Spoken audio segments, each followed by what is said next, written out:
Hey guys, welcome back, and today we're going to be going over my second video in my Speed Killer series. And today we are going to be talking about the push off the rubber.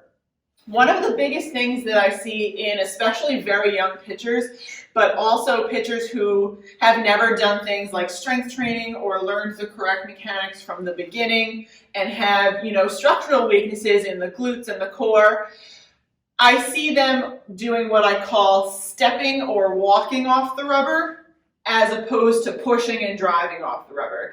And if you watched my first video on my first Speed Killer video on Hello Level versus Whip, you will know at the very end I talked about the two biggest things that contribute to speed and power: explosiveness off the rubber, which we're going to talk about here, and loose fast whip, which we talked about in that forearm fire video. So what you might see, especially with a very young pitcher, in order to come explosively off the rubber, it takes a lot of hip extension, okay, getting tall on that back leg and pushing and driving outwards with that toe and knee pointed forward. Because remember, we have to stay on the ground. We can't leap, we can't replant, because those are considered illegal pitches until you get to, the professional level after college.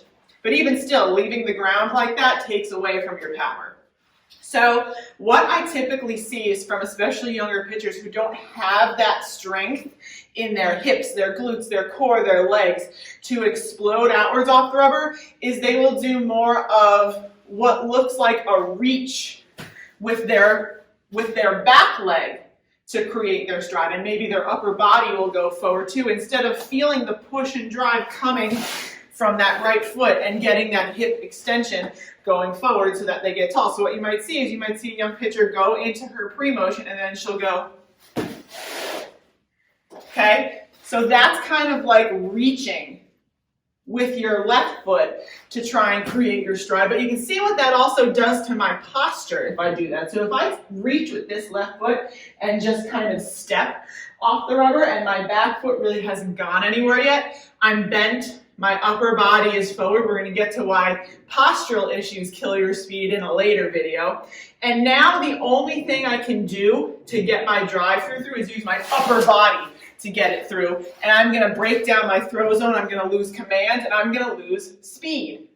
Pushing and driving off the rubber needs to come from the hips, needs to come from the legs, as does the drive through. So pushing off the rubber and driving through needs to come from the lower half. And very often when pitchers don't have the good strength in those areas or good training in those areas, especially when they're much younger pitchers, we can see that kind of stepping off the rubber where they're trying to essentially create their power and create their momentum with their upper bodies and their back leg instead of pushing and driving from that front foot.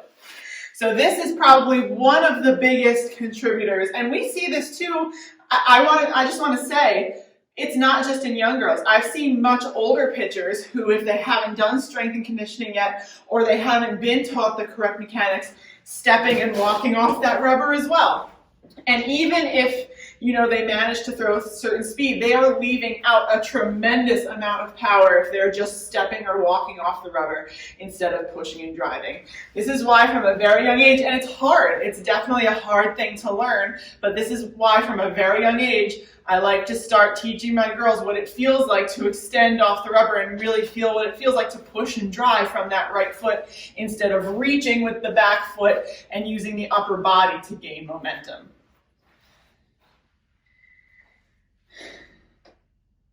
So make sure we're training our pitchers to get explosive off that rubber, and we're definitely going to be pointing them in the right direction when it comes to gaining speed and power.